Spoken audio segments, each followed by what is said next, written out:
Alright, here we go. I put the board in, and I have the VFD hanging down off the ribbon cable. Power on, lights are on, bill accepted, display, and please wait. Testing memory shows that third and fourth amber lights are on, and the fifth LED light is on. On the VFD, the double green LEDs are blinking. So it just takes a few seconds here to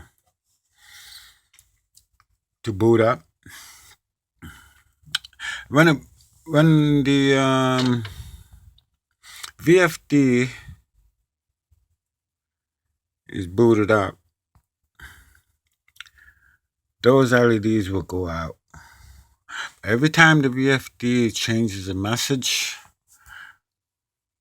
the two LEDs, okay, it's booting up.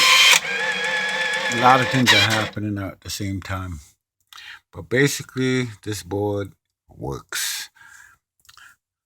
All the lights are out. That's good.